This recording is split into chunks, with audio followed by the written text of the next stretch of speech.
I recently boarded a plane at 7:45 a.m. in Atlanta about the same time that snow flurries arrived. Our plane was lined up for de-icing a few minutes after 9 a.m. when another complication occurred. Another plane got ready to take off, and one of its engines caught on fire. 200 people were evacuated on the emergency slides, shutting down the only open runway. By the time another runway was cleared, freezing rain caused a ground stop, which prohibited any takeoffs. And so the delays occurred all day long. I boarded that same plane 3 times that day and spent over 6 hours sitting on that plane. But in the end, the flight was canceled about 8 p.m. By then, about 1,200 flights had been canceled, so all the hotel rooms near the airport were completely booked. I was at home, and I also tried to find her a room, but I couldn't either. I spent the next 2 hours walking over 10,000 steps trying to figure out luggage issues. Then I found a quiet gate and settled down on the floor for the night. Somebody gave me a pillow and a blanket, and I rested until my flight took off the next day.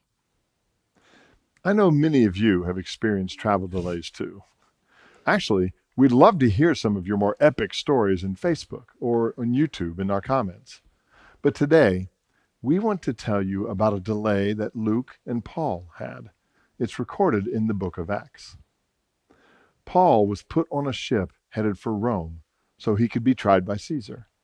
He rode with 275 other people, including a lot of prisoners.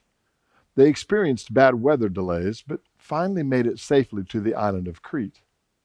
Paul warned that if they pushed out again, there would be great loss. But the captain pushed out anyways. Soon, hurricane-strength winds blew them off course, and they were lost at sea. People were in despair. Here's the story in Luke's words, starting in Acts 27:20. When neither sun nor stars appeared for many days and the storm continued raging, we finally gave up all hope of being saved. After they had gone a long time without food, Paul stood up before them and said, Men, you should have taken my advice not to sail from Crete. Then you would have spared yourselves this damage and loss. But now I urge you to keep up your courage, because not one of you will be lost. Only the ship will be destroyed. Last night, an angel of the God to whom I belong and whom I serve stood beside me and said, Do not be afraid, Paul. You must stand trial before Caesar, and God has graciously given you the lives of all who sail with you. So keep up your courage, men, for I have faith in God that it will happen just as he told me.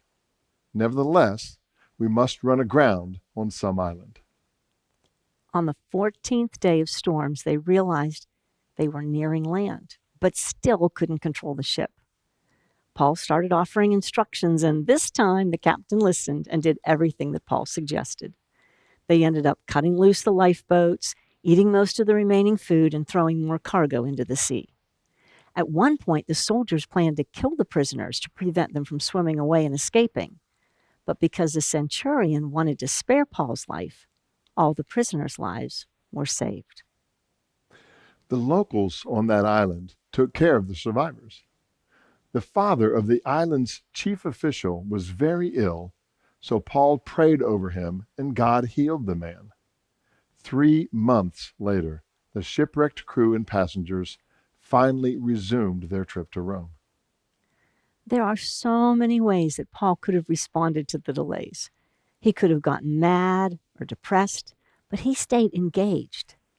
He could have been like the people driving on the berms during a traffic jam, focusing on what is best for him personally instead of looking out for other people.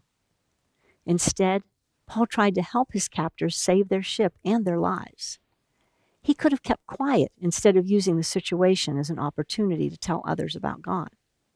When circumstances out of our control negatively impact our schedules, we can choose to point fingers and complain, raising our own stress level and the stress level of those around us. Or we can believe that God is still in control and act like it. We can keep to ourselves and try to ignore other people, or we can share what we know and try to help them out. During Paul's delays, he spoke boldly of his relationship with God and helped 275 shipmates, plus people on the shore. I didn't impact 275 people on my delay, but I did lend my phone a couple times to someone who had a dead battery. I handed out some magnetic bookmarks with our FoxTreks logo so they could find these video logs. I helped several confused and frustrated people negotiate the long lines for rebooking and luggage issues. Looking back, I could have included God in a few more conversations than I did, but hopefully I'll remember that next time. When we bump into those travel delays and are tempted to grumble or get nasty, let's try to remember Paul's example. He chose to give God glory, share wisdom, and help other people. Thanks for trekking with the Foxes.